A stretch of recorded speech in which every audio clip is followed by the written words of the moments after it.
lagi dengan saya Widya Ayu Permatasari. Hari ini kita ketemu di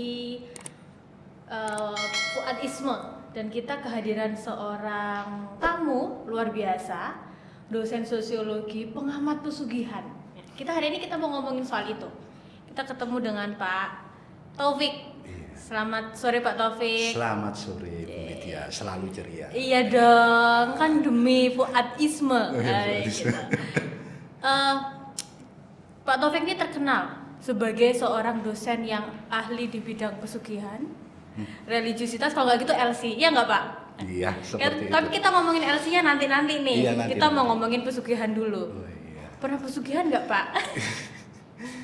Ya, kita lihat dulu. Oke. Ya, mungkin yang menjadi titik permasalahan ataupun titik bagaimana ketika kita melihat pesugihan mesti itu diarahkan ke negatif. Betul banget. Kan seperti sama seperti kalau saya neliti LC, salah neliti tentang Doli dan lain sebagainya.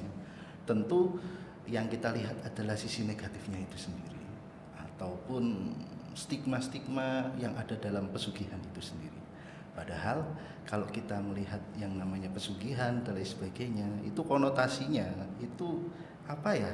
Bisa dikatakan itu sebuah konstruksi supaya pesugihan itu ya menjadi sesuatu yang buruk. Padahal ya harus kita akui semua orang ingin sugih. Ya, semua orang itu ingin kaya dan lain sebagainya. Tapi konotasi inilah yang muncul dan bagaimana ini terstruktur sehingga konotasi terhadap pesugihan itu menjadi jelek itu sendiri. Nah, kan gitu. Makanya mungkin perlu kita mendalami lagi istilah dari pesugihan itu sendiri dan lain sebagainya sehingga kita bisa melihat dari sisi lain dari pesugihan. Sama kayak ketika saya meneliti tentang LC, Doli dan lain sebagainya, itu tidak sesimpel itu. Sigma itu muncul dari mana dan lain sebagainya. Nah, kan seperti itu. Mungkin yang ya anak-anak sekarang pesugihan online, salah nggak pesugihan online? Nah itu dia kan gitu. fenomena sekarang seperti itu ya. Iya. Memang saya ingat dengan cerita-cerita teman-teman saya, apalagi saya waktu S1 pernah ke Gunung Kawi. Yeah. Itu kan stigmanya pasti Gunung Kawi itu pesugihan kan begitu. Padahal ketika kami sampai di sana, di mana pesugihan itu? Ataukah mungkin konteks pesugihannya berubah? Atau mungkin dimaknai orang berbeda-beda? Kan itu memang harus digali kan ya Pak? Iya, digali lagi. Ini satu hasil penelitian bukan? Iya, salah satu hasil penelitian saya juga dari sebagainya, nah kan gitu. Oke, di mana penelitiannya? Penelitiannya ya tepatnya di Gresik, di salah satu tempat yang mungkin dalam tanda kutip disakralkan dan mungkin terkenal sebagai tempat pesugihan dan lain sebagainya. Jadi sama seperti Kawi seperti itu. Nah, jadi itu kayak sebuah mungkin ya bukit ini bukit tempat cari pesugihan dan lain sebagainya. Nah kan gitu. Tapi kalau kita lihat bagaimana kronologi dan lain sebagainya, mulai dari dulu dan sebagainya itu perkembangannya sangat berbeda sekali. Bahkan penamaan dari tempat tersebut itu berbeda-beda dan bagaimana cara masyarakat di situ untuk mengcover. Nah kan itu kalau bahasanya si Turner itu how to covering pesugihan sebagai sebuah tempat yang bukan hanya ini tempat buruk dan lain sebagainya, tapi kita bisa melihat bahwa ada sesuatu yang lain daripada tempat pesugihan itu sendiri, di mana ada yang namanya pandangan dan lain sebagainya yang mungkin bisa membongkar pandangan kita bahwa pesugihan itu buruk dan lain sebagainya. Nah kan gitu, itu kan hanya satu pandangan saja. Nah kan gitu. Benar. Ya, benar banget. Itu berapa tahun penelitian di situ tuh? Ya mungkin ya kalau saya ya berapa 2 tahun bisa dikatakan seperti itu. Tapi kan saya nggak setiap hari di sana. Nah kan gitu. Jadi modelnya itu saya ke tanah, apa yang saya cari lagi, terus kemudian saya mengulik apa yang mungkin saya perlukan dan lain sebagainya. Nah kan seperti itu. Jadi kayak parsial gitu. Jadi kayak momen-momen aja. Jadi semisal saya ingin mencari yang namanya wisatawan yang model seperti apa, ataupun saya ingin mencari yang namanya model ritual-ritual. Jadi terkadang saya ke sana itu sampai nginep malam Jumat Legi. Iya. Terkadang saya ke sana itu hari Sabtu Minggu karena mungkin di sana itu tempat apa ya? Tempat wisata bisa dikatakan ketika siang.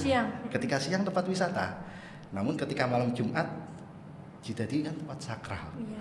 Nah, ataupun ketika yang namanya Senin sama Kamis itu malah dijadikan tempat istighosah dan lain sebagainya. Itu kan kayak ada wajah berbeda, bahkan bisa dikatakan 3 wajah berbeda ketika kita melihat yang namanya tempat pesugihan itu sendiri.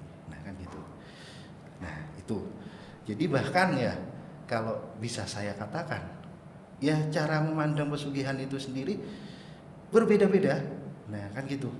Jadi semisal ini bahkan penelitian saya tentang pesugihan itu bisa sampai 4 publikasi.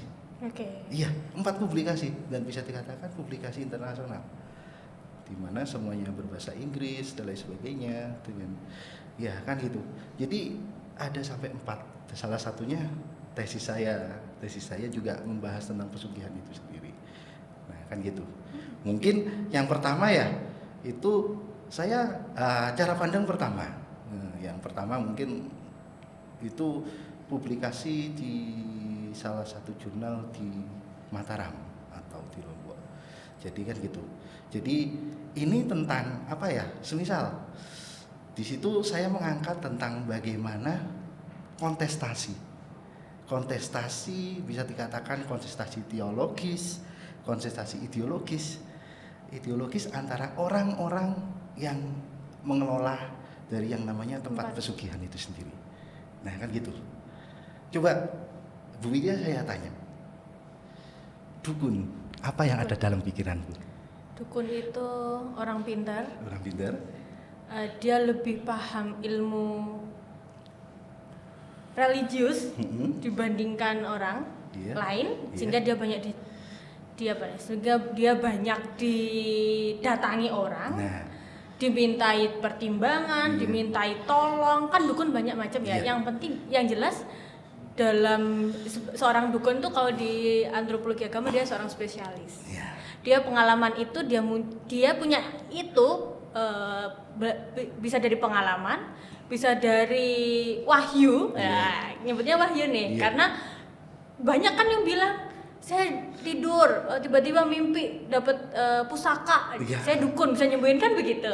Nah kalau di lokasi penelitian jenengan di Gresik dukun itu ada mesti. Jadi saya pun percaya di KW itu banyak orang betul banget ya, kan gitu. Juru kunci dukun kan begitu. Yang mereka menggunakan bahasa-bahasa yang tidak terlalu negatif. Iya kan. Padahal juru kunci itu juga bagian dari seorang spesialis. Kan begitu. Kalau di Gresik kan seperti ini. Jadi kalau ketika kita ngomong dukun, stigma yang muncul itu abangan apa putihan? Abangan dong. Nah kan gitu. Nah sehingga kontestasi ini muncul di sana. Nah kan gitu. Jadi anggap saja di sana itu ada yang namanya dukun spiritual. Terus ada yang dukun Islam. Nah ini kan sebuah sebuah istilah yang sangat kontradiktif. Dukun kok Islam? Betul. Nah kan seperti itu. Nah kan gitu. Jadi ini menjadi sebuah ruang kontestasi tentang bagaimana tempat tersebut itu supaya tidak jadikan tempat pesugihan dan lain sebagainya. Nah kan gitu. Kontestasinya itu muncul di situ. Jadi saya mewawancarai yang namanya dukun yang anggap aja itu dukun putihan. Ada itu dukun putihan. Terus kemudian ada yang mungkin dukun mistis dan lain sebagainya. Bahkan ketika menerangkannya mungkin caranya berbeda. Jadi semisal kalau kita ngomong dukun Islam itu ya gitu.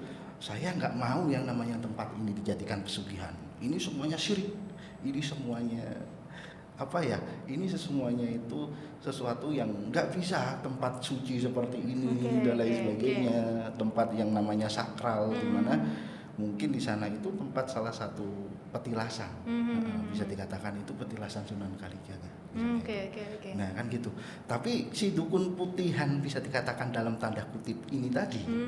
Nah itu kan mencoba untuk merubah corak dari yang namanya tempat tersebut dan lain sebagainya, sehingga itu dianggap sebagai tempat yang mungkin seharusnya tempat untuk istighosaan, di mana tempat ini untuk tahlilan dan lain sebagainya.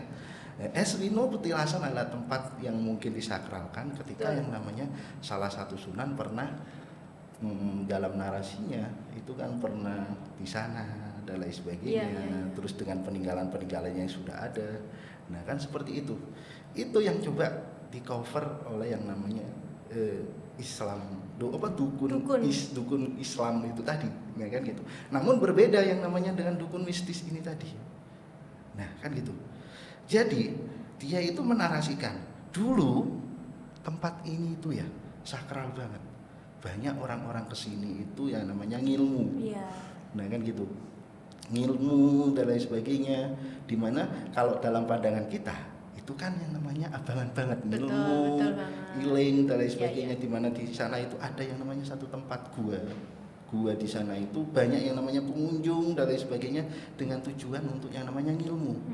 Kita tahu bahwa mungkin kontestasinya berada di sini.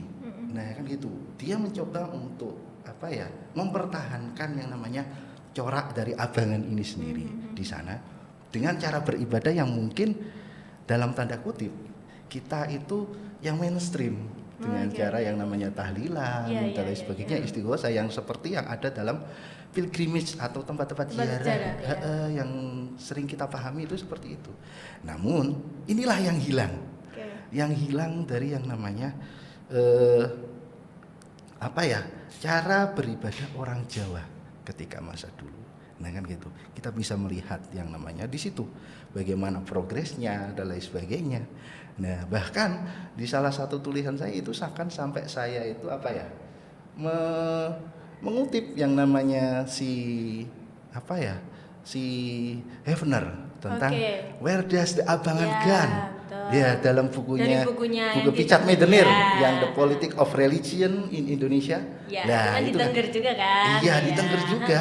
Nah kan gitu, bagaimana ini kayak sebuah politisasi terhadap abangan itu sendiri sehingga abangan itu berada di mana.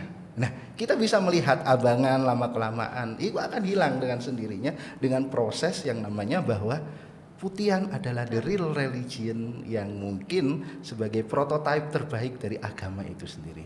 Padahal kalau kita ngomong tentang praktik keagamaan itu kan tentang kebebasan, kebebasan dari yang namanya masyarakat itu sendiri dan berekspresi dan lain sebagainya. Entah itu yang namanya mereka pakai menyan, entah itu pakai dupa dan lain sebagainya. Nah kan seperti itu.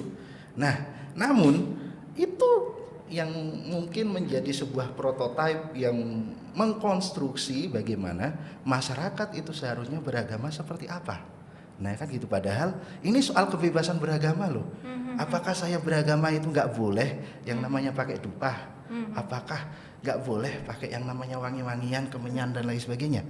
Padahal itu ekspresi keagamaan. Iya, tapi yang terjadi adalah stigma terhadap yang namanya dalam tanda kutip di sini abangan itu sendiri. Nah kan gitu, bahwa inilah proses kontestasi antara si abangan dan juga putihan sehingga mempengaruhi yang namanya bagaimana orang cara beragama dan seperti apa. Nah makanya ini masuk dalam salah satu chapter politisasi dari agama itu sendiri. Nah kan gitu, itu kan bisa terlihat banget. Sekarang apakah terlihat? Ya pasti dong. Iya. Itu termasuk proses yang menarik ya. Iya. Hanya dengan melihat ada dukun, putihan dan abangan ya, kita bisa melihat bagaimana kontestasi politik itu muncul. Yang jadi pertanyaan, bagaimana masyarakat melihat itu? Apakah mereka melihat itu, ini kan tadi dari sudut pandang dukun ya, tapi masyarakat memandang itu, menanggapi itu, menerima itu seperti apa? Apakah itu sudah ditunjukkan oleh masyarakat sekitar atau bahkan mungkin wisatawan ya? Seperti itu Pak Taufik. Nah, kita bisa melihat ya. Jadi pandangan masyarakat itu juga berubah seolah selaras dengan perkembangan zaman. Nah, kan gitu. Mungkin ya saya lihat itu ya bagaimana ceritanya orang dulu dan lain sebagainya. Ketika kamu ke tempat tersebut, ya memang mereka ini tempat pesugihan dan mereka ya biasa-biasa aja. Nah kan gitu. Dalam artian mereka membiarkan yang namanya orang itu pakai bawa kemenyan, bawa yang namanya ke gua, mereka bertapa dan lain sebagainya. Bunga, kadang ada yang seperti itu juga. Iya, dan di sana itu kan kayak apa ya? Orang itu bebas berekspresi ketika masa dulu. Jadi yang namanya apa ya? Proses bagaimana masyarakat menerima yang namanya agama itu seperti apa dalam tanda kutip di sini. Itu kan berubah dengan perkembangan zaman seperti sekarang. Mungkin orang dulu menganggap kemenyan dan lain sebagainya itu hal yang biasa. Iya, dalam beribadah. Itu kan cara beragama. Ya mungkin kita bisa melihat mulut dan lain sebagainya. Itu sebagai sebuah apa ya, praktek keagamaan dan lain sebagainya. Nah kan gitu, praktek keagamaan yang mungkin itu menjadi cara seseorang untuk bagaimana mereka ilmu. Apakah mereka Islam? Ya Islam. Iya. Nah kan gitu. Jadi mungkin kita banyak yang menemukan, mungkin ya ini banyak kita temukan yang sarjana kubur. Apa sih yang mereka cari? Bahkan tidur sampai di makam berbulan-bulanan. Itu kan fenomena yang udah biasa seharusnya. Namun, nah kan gitu. Pandangan masyarakat ini berubah. Jadi bagaimana itu kayak religionisasi, agamaisasi, dan bagaimana apa ya, orang menganggap agama itu bukan sebuah kepercayaan tapi lebih sebagai sebuah prototipe. Agama itu harus punya Tuhan, agama itu harus seperti ini. Harus seperti ini. Nah, ada makanya, aturannya, harus ngikutin begini kan begitu. Iya, ya, yang kita sebut sebagai reifikasi. Kata si Smith itu kan, Wilfred Smith. Dia ngomong bahwa reifikasi itu mengubah pola keagamaan seseorang. Pola keagamaan itu seperti apa? Agama itu dianggap sebagai seperti ini loh cara beragama, dengan yang namanya punya Tuhan, punya nabi, punya kitab dan lain sebagainya. Padahal agama apakah seperti itu? Kalau dalam tanda kutip? Tidak. Ya tidak. Yang jelaskan tentang ekspresi keagamaan. Iya, ekspresi keagamaan. Namun prototipe ini diberlakukan di berbagai tempat dan lain sebagainya, sehingga ini memunculkan yang namanya politisasi of religion itu tadi, seperti yang dikatakan oleh Richard N. Meitner. Sama kalau ngomong di Bali, ngomong tentang bagaimana agama Buddha dan lain sebagainya. Kenapa Bali itu agamanya Hindu? Padahal kalau kita jauh ke pusat dari Hindunya di sana, itu coraknya sama, Pak. Beda. Iya. Mereka punya dewa. Yang di Bali? Iya. Tidak ada. Padahal coraknya Hindu. Itu kan berbeda. Betul. Ini kan saya sebuah model dan lain sebagainya. Sama kalau ngomong tentang Buddha. Buddha punya yang namanya Tuhan. Enggak. Tapi di Indonesia punya. Iya. Nah kan gitu. Nah itu kan kayak sebuah model prototipe. Ketika kamu ingin beragama, kamu harus yang namanya itu menganut model prototipe agama itu seperti ini. Nah, sehingga itu diadaptasi oleh agama-agama di Indonesia. Nah, kan gitu, makanya namanya Budayana. Iya kan? Nah, kan ada Theravada sama Mahayana. Betul. Nah, itu yang besar dua. Tapi di Indonesia ada Budayana. Itu bahkan tidak diakui kan? Iya, benar. Nah, kan seperti itu. Itu kan kayak sebuah politik dan lain sebagainya. Sama seperti kalau kamu ngomong tentang yang namanya tentang si Hefner, tentang Beda Abangan God dan lain sebagainya. Itu kan kayak sebuah politisasi dan lain sebagainya. Apalagi kita ngomong tentang abangan. Apa sih abangan itu? Nah kan gitu. Itu bahkan mungkin ya yang dikenal orang-orang, abangan itu suatu istilah yang diangkat oleh Götz tentang santri, abangan dan kiai. Padahal sebelum itu, nah kan gitu. Sebelum itu si siapa ya, MC Radcliffe itu malah dia sudah meneliti dahuluan tentang bagaimana istilah abangan itu ada. Ada salah satu jurnalnya tentang The Birth of Abangan. Iya, The Birth of Abangan. Jadi tentang proses kelahiran istilah dari abangan itu sendiri. Nah kan gitu. Jadi kalau ngomong tentang abangan itu apa? Nah kan gitu. Abangan itu prosesnya tentang bagaimana abangan itu mungkin ya itu dari yang namanya putihan, istilah putihan. Tahu kan?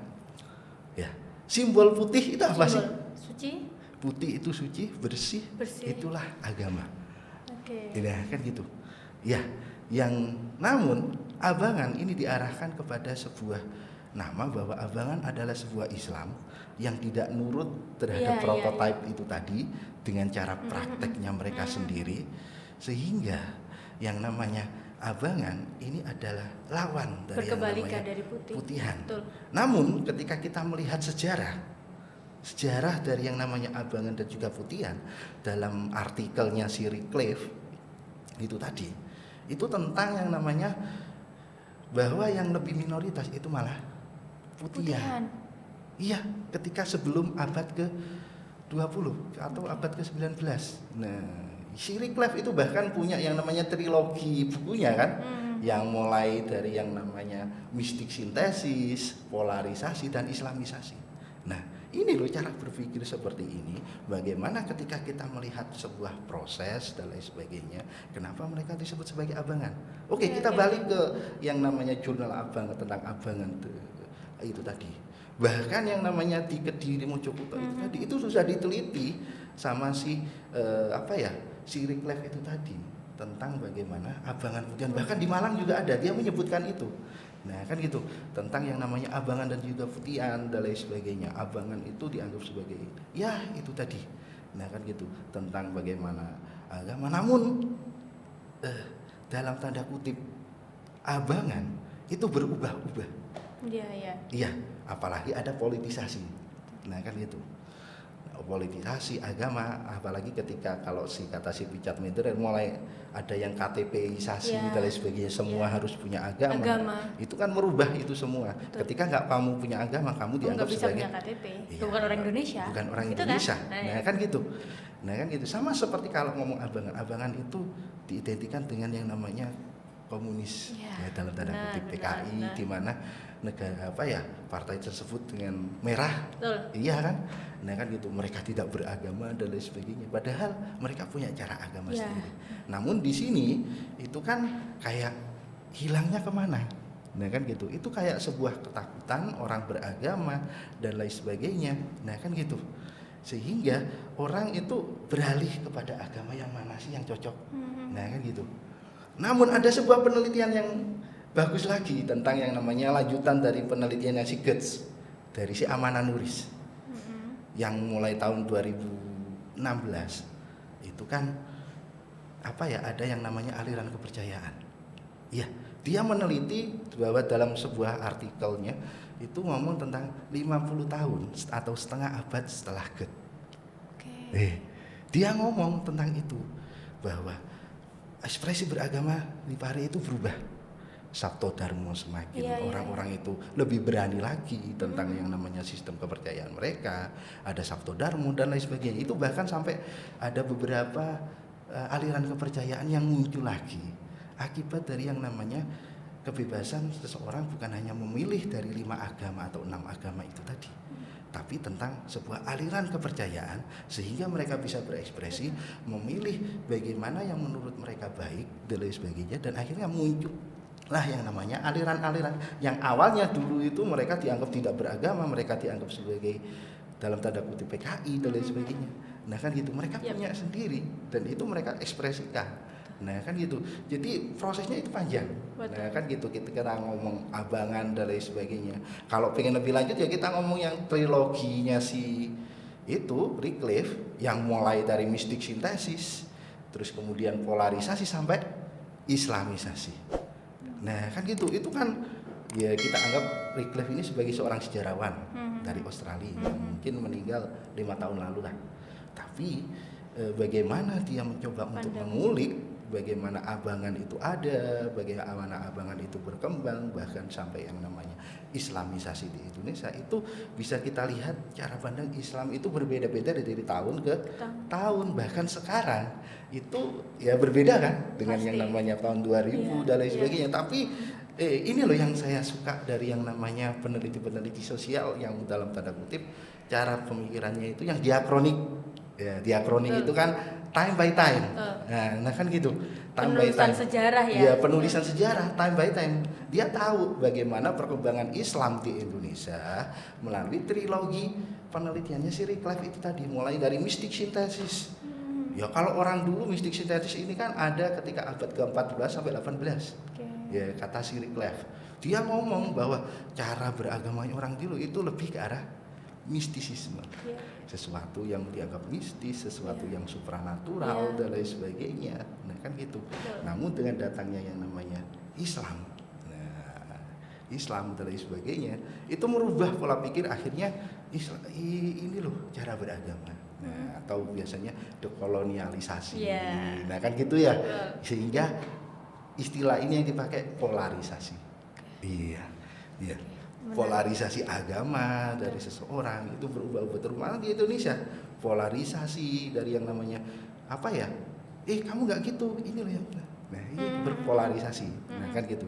Terus kemudian akhirnya sejak 1930 sampai sekarang. Dulu itu dianggap sebagai Islamization. Nah, Islamization of the religion, of the belief, sehingga ya itulah yang terjadi. Nah, kan seperti itu. Kita bisa melihat ya triloginya itu seperti itu.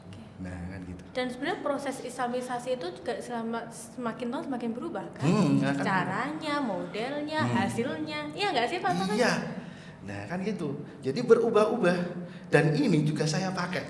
Oke. Salah satu pandangan tentang yang namanya ini jadi sebuah publikasi juga internasional saya tentang yang namanya bagaimana orang beragama itu berubah-ubah.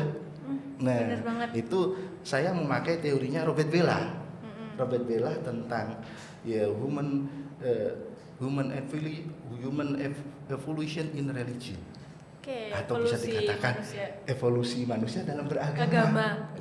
Nah, itu saya praktekkan dalam tempat pesugihan itu tadi, back to pesugihan. Ternyata itu terjadi juga di sana. Ya, makanya bagaimana proses perubahannya dan lain sebagainya itu bisa kita lihat. Nah, kan gitu. Mulai dari yang namanya mimetik, kalau kata si Robert Bellah. Mimetik itu apa? Mimetik itu kayak ketika kita melihat itu mimetik itu kayak simbolik banget. Ya, you know simbolik kan? Ya, simbolik itu apa ya? Kita melihat sekitar apa yang ada di sana dan bagaimana kita menginterpretasi yang ada di sekitar kita. Nah, di dalam tempat yang namanya pesugihan saya itu tadi, itu ada sebuah gua. Gua itu sebagai sebuah lokus ketika waktu dulu. Waktu dulu orang berkunjung ke sana, pasti datang ke gua. Nah, kan gitu. Di gua tersebut itu mereka mencoba untuk menginterpretasi yang berada di dalam gua itu. Mulai dari air, mulai dari yang namanya tempat tenang dan lain sebagainya, tempat rapat wali. Nah, kan gitu. Salah satunya mungkin ya itu tadi tentang yang namanya di gua itu ada air. Ini air itu suci dan lain sebagainya. Bisa menyembuhkan. Nah, itu kan sama dengan yang namanya pilgrim yang sering kita lihat di ziarah. Itu kan kayak sebuah narasi. Nah, ini tahap kedua. Bagaimana how to menarasikan bagaimana sebuah tempat tersebut untuk sebuah keabsahan mereka. Jadi tahap kedua itu narating. Menarasikan bagaimana supaya apa ya tempat ini ada dan lain sebagainya. Terus kemudian seperti apa? Bahkan ketika sebelum masuk gua ada etiknya loh. Etiknya berwudu, cuci kaki dengan air dan sandalnya harus dilepas. Itu masuk ke gua sesakral itu. Nah, kan gitu. Jadi terus kemudian baru setelah itu ethical. Ethical itu apa? Ethical itu lebih kepada bagaimana how to be religious. Itu kan ethical banget. Nah, kan gitu ya. Ethical dari narasi, ethical terus kemudian ke modernization atau ya lebih modern. Bahkan namanya sekarang di sana itu wisata. Kalau dulu namanya. Nah, ini bisa kita lihat dari penamaan. Penamaan dari yang namanya di sana yang mungkin terkenal dulu namanya itu gua. Terus kemudian menjadi sebuah petilasan. Petilasan dalam tanda kutip adalah sesuatu yang etik kan. Petilasan dan lain sebagainya. Terus kemudian sekarang menjadi wisata. Modern sekali. Iya, modern sekali. Ya karena ya itu tadi cara berpikir, begitupun yang seperti jenengan tanyakan itu tadi. Tentang bagaimana masyarakat itu berubah. Ya karena mungkin kita bisa melihat yang namanya sebuah tempat itu tadi itu memberikan yang namanya sebuah kontribusi Nah, kan gitu kontribusi terhadap masyarakat itu secara nyata, bukan hanya dikunjungi itu aja sebagai Betul, tempat betul. spiritual, namun akhirnya ya ini dipromosikan sebagai sebuah tempat wisata, sehingga itu kita bisa lihat bagaimana perubahan dari tempat tersebut yang awalnya itu menjadi sebuah gua, menjadi sebuah petilasan dan lain sebagainya, dan akhirnya menjadi sebuah tempat wisata. Nah, itu kan proses perubahan beragama. Betul. Ya, and we say it about Robert Vela as religion, human evolution-nya, atau bisa dikatakan evolusi beragama. Iya, benar. Bukan evolusi agama, tapi beragama. Evolusi beragamanya orang sana. Ini kan diakronik banget dalam tanda kutip. Yang tahun dulu, dulu itu seperti ini. Makanya saya ketika waktu mengambil data dan lain sebagainya, ya itu tadi kebanyakan sing dhisik piye Pak. Iya. Dulu gimana tempat ini, nah kan gitu. Nah itu kan menunjukkan bagaimana perubahan orang yang berkunjung dan lain sebagainya. Itu yang awalnya dulu itu mencari sesuatu yang dalam tanda kutip sacred, sakral dan lain. Sekarang ini tempatnya bagus loh untuk wisata, untuk selfie dan banget. Bahkan tempatnya di sana itu banyak tempat selfie sekarang loh. Nah, itu kan modern banget padahal dulu tempat suci. Nah, namun yang terjadi sekarang di tempat sana jarang kita temukan yang namanya orang-orang yang dalam kutip dulu ilmu, dalam bertapa, dalam itu kan cara beragama orang dulu. Tapi sekarang enggak. Tapi yang masih ada tetap itu tadi. Tetap itu tadi tentang bagaimana orang yang orang yang mungkin baca Yasin, tahlilan dan lain sebagainya ketika berada di tempat tersebut. Betul. Itu sama seperti kayak ketika saya waktu ke Gunung Kawi. Saya ingat aku S1 itu 2015 saya ke sana. Kan belum ada medsos ya, Pak. Iya. Identik dengan pesugihan. Iya. Baru tahun ini saya ngajak teman-teman SA untuk datang lagi ke sana. Iya. Dia justru yang saya lihat bukan soal pesugihannya, tapi pariwisata itu. Jadi yang dijual adalah pilgrim tadi, tempat ziarah, ya wisata, otomatis wisata dong di situ. Jual aksesoris, jual spot-spot foto yang bagus. Bahkan kalau ketika saya lihat itu bukan hanya bahkan ketika saya lihat tempat itu atau orang yang membuat atau mengorganisasi tempat itu tuh melihat masa sekarang. Iya gak sih? Masa sekarang kan masyarakat untuk berziarah itu kan harus ditambah dengan tempat wisata. Iya gak sih Pak? Jadi mereka merubah image itu. Itu yang saya lihat. Contohnya kayak di media sosial, saya baru tahu kalau Gunung Kawi itu punya media sosial tuh akhir-akhir ini. Dulu 2015 gak ada tuh media sosial tentang Gunung Kawi, tapi pengelola ini membuat media sosial itu tentang Gunung Kawi. Dan narasi di dalam media sosial itu sangat menarik. Ada satu tulisan, kita tidak berafiliasi dengan kegiatan-kegiatan yang berbau mistis. Wah, saya melihat perasaan dulu banyak orang pada duduk di pohon Dewan Daru, banyak orang datang ke sana bawa bukan tumpeng, model sesaji ayam ungkep dan lain sebagainya. Ketika saya tanya, saya dulu waktu lagi ngobrol sama orang di pohon Dewan, Bu, lagi ngapain di sini? Iya, ini saya lagi nunggu satu bunga jatuh yang nanti mungkin bisa bikin usaha saya lancar gitu kan. Sekarang nggak ada loh orang boleh duduk di situ. Itu yang bikin, itu sebenarnya sama seperti yang Pak Taufik omongan kan. Ya yang menarik ternyata pengelola juga membangun image itu. Iya nggak sih? Jadi bukan hanya masyarakat saya rasa, tapi pengelola juga membangun image itu. Iya. Makanya ini kayak sebuah proses bagaimana seseorang itu beragama. Benar. Bagaimana beragama itu mereka berevolusi, as you say, nah kan gitu, berevolusi. Yang diakronik yang awalnya dari dulu seperti ini, mereka yang model yang mimetik banget dan lain sebagainya. Simbol-simbol ini diartikan sama kayak kembang yang jatuh, betul. Dan di tempat sana itu barang siapa yang bisa merangkul yang namanya merangkul yang namanya batu, mereka bisa merangkul yang namanya batu sampai gini, itu pasti namanya akan diwujud apa namanya dikabulkan. dikabulkan ya. Sama kayak di tembayat. Ya, yang benar-benar. panjang itu Ya, kan. ya. Ketika kamu bisa merangkul ini sampai selesai, maka kamu akan kaya ataupun kamu akan apa ya? Permintaanmu akan itu kan kayak sebuah narasi. Namun narasi-narasi ini, nah kan itu pada tahap kedua. Pada tahap kedua bagaimana mereka menarasikan sebuah tempat tersebut awalnya dari simbol-simbol yang mereka baca sebagai sebuah tempat sakral. Terus apakah ini benar atau enggak dalam tanda kutip di religion, terus kemudian how to be modern. Iya, seperti sekarang seperti itu. Bahkan ya Kawi bukan hanya di Kawi saja di tempat-tempat banyak, juga. iya. Nah, kan itu proses perubahan inilah itu kita sebagai sebuah fenomena orang beragama terutama di tempat atau bisa dikatakan ini sebagai pilgrimage studies-nya itu tadi. Nah, kan gitu. Perubahan ini dan lain sebagainya. Tentu ini menjadi sesuatu yang penting untuk dikaji. Sama seperti kalau ngomong tentang pesugihan dulu seperti apa dan lain sebagainya. Nah, kan gitu. Nah, ini juga bisa jadi apa ya? Paper saya juga yang lain. Nah, kan gitu. Jadi tentang bagaimana apa ya? Ini kayak sebuah rekonsiliasi sih versi saya. Ya ini salah satu jurnal saya juga berbahasa Inggris. Nah, kan gitu tentang bagaimana from the world religion view to Goethean approach. Ya, bagaimana kita melihat yang namanya sebuah fenomena itu tentang bukan hanya dari dalam tanda kata agama dunia yang saya sebutkan itu tadi, bener. Prototipe agama itu harus punya Tuhan dan lain sebagainya. Nah, kan gitu. Iya kan? Nah, itu kan kayak apa ya? Yang jatuhnya adalah tentang kontestasi, abang-abangan.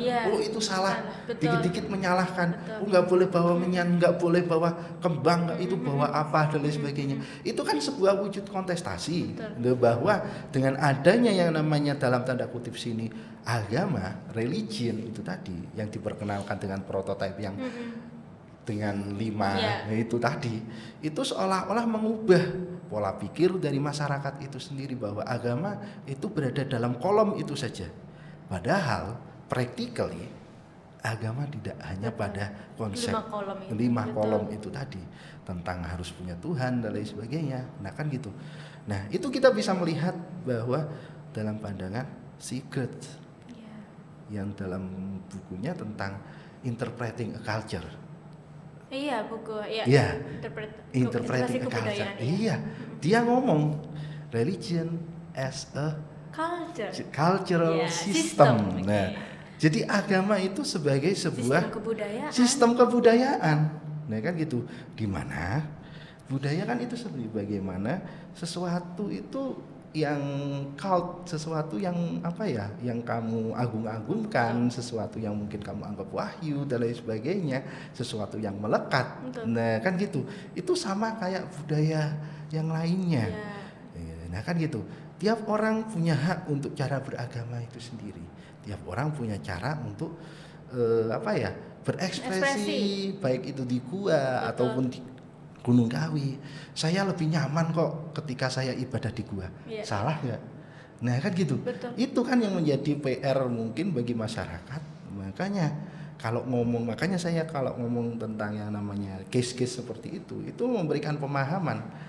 Karena bagi saya ini akan mempengaruhi bagaimana pola pikir dari masyarakat setelah kita, bahwa menganggap agama itu seperti ini, wajib seperti ini, harus gini dan lain sebagainya, tanpa melibatkan sisi pluralitas yang berada di masyarakat, praktek di masyarakat itu seperti apa. Nah, kan gitu, dikit-dikit disesatkan. Nah, itu kan yang terjadi sebagai dikit-dikit sesat, ini sebagai sesuatu sekte yang salah juga kan gitu.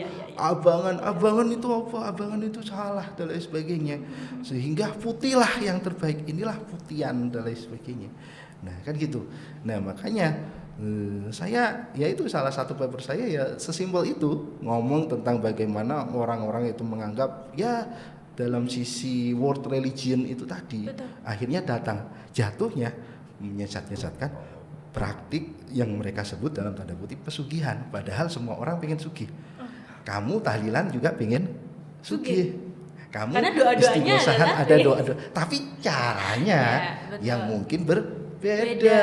Makanya interpretasi terhadap pesugihan ini yang coba kita bongkar. Semua orang pengen sugih atau pesugihan online. Pesugihan online itu apa? Ya subscribernya banyak. TikTok kan begitu. Minta apa Iya. namanya itu? Hadiah-hadiah itu kan di TikTok. Iya, ataupun cashback tadi. Itu kan pesugihan, pesugihan online kalau dalam tanda kutip kita. Ini atau kamu didatangi atau kalau pengen tokomu bagus itu pakai review-review seseorang atau review kuliner. Itu pesugihan.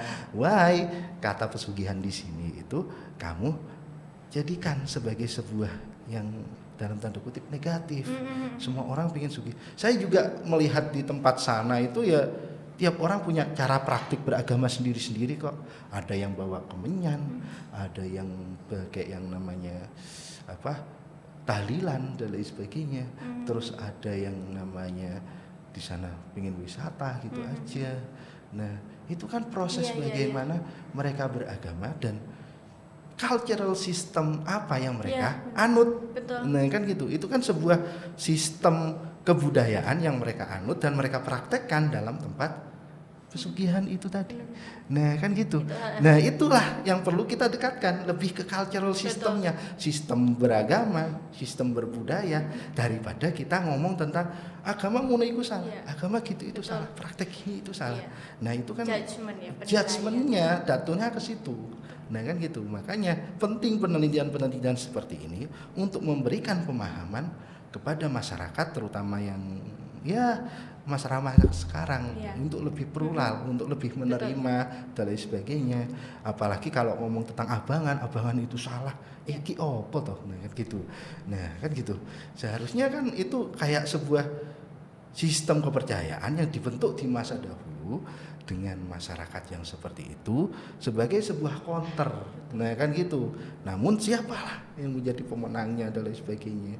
Namun pengaruhnya inilah terhadap masyarakat yang mungkin perlu kita tekankan bahwa itulah yang terpenting. Makanya nah kan gitu, sampai makanya dari satu penelitian tersebut bisa menjadi beberapa paper. Betul. Nah, itu dari sudut pandang yang berbeda-beda. Itu belum membongkar yang namanya tesis saya. Kan gitu. Kalau tesis saya nanti saja. Saya setuju kalau misalnya religion is cultural system, karena pada akhirnya kita melihat budaya itu kan dari sudut pandang pemilik budaya. Betul nggak sih Pak Taufik? Bukan dari sudut pandang kita seorang peneliti atau ilmuwan. Nah, itu dia yang saya juga pernah ingat. Ada satu buku, saya lupa penulisnya siapa, bahkan saya pakai di mata kuliah saya antropologi agama, bahwa kita harus bisa menjelaskan agama-agama itu sebagai satu interpretasi yang humanis. Iya enggak sih? Jadi konteks agama itu jangan dilihat dari kamu sebagai seorang di luar agama itu, tapi lihatlah dari si pemilik agama itu. Makanya Clifford Geertz selalu bilang cultural system ya bagian dari budaya. Budaya itu siapa yang miliki, siapa yang bisa menilai? Ya pemilik budaya itu.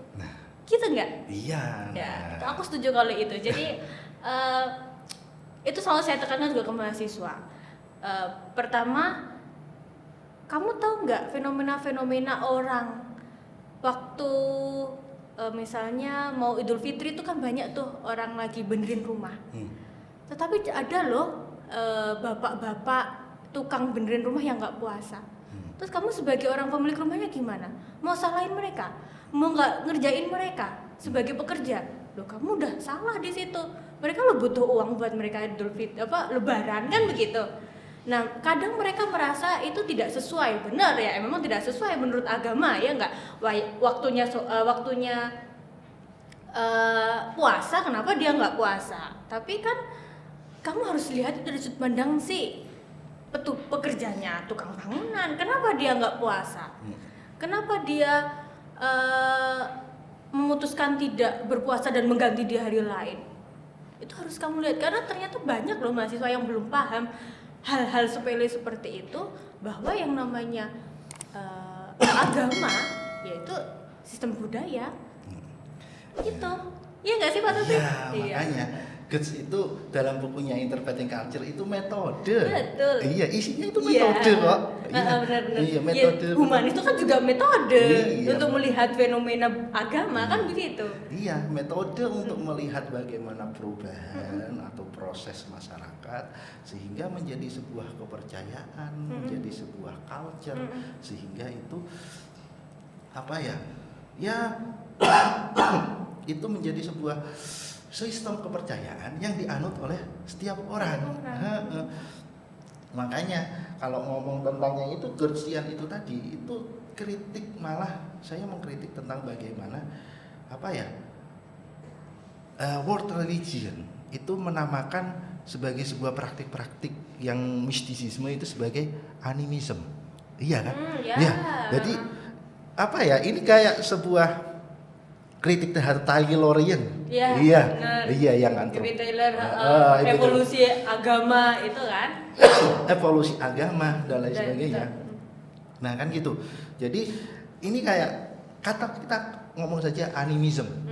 Animisme, dinamisme, dua Tuhan itu sebagai sebuah hal yang mungkin sesuatu yang dalam tanda kutip di sini primitif, tidak berbudaya, tidak beragama, tidak beretika. Padahal kalau kita ngomong tentang beragama, yaitu mereka beragamanya, entah itu mereka melalui gua, karena dalam tanda kutip gua kita akan menemukan yang namanya ketenangan. Di dalam sebuah makam kita akan menemukan sebuah bagaimana cara kita untuk menginterpretasi, mengaktualisasi diri mereka, cara mereka beragama dan lain sebagainya. Nah kan seperti itu. Oke, udah. Oke, minum dulu Pak Taufik. Oke, menarik banget studinya. Kita ingin lebih banyak membahas itu, khususnya di tesisnya Pak Taufik, tentang, saya nggak tahu ini sudut pandang yang mana lagi nih tesisnya ini. Tapi nanti kita ada kesempatan lain untuk ketemu lagi Pak Taufik, membahas itu. Menarik karena saya perlu banyak ngobrol sama orang-orang lulusan apa CRCS ya, yang religious studies lah intinya gitu. Karena saya juga merasa itu kayaknya pembelajaran untuk saya dan teman-teman sosiologi agama. Iya nggak sih Pak Taufik? Iya.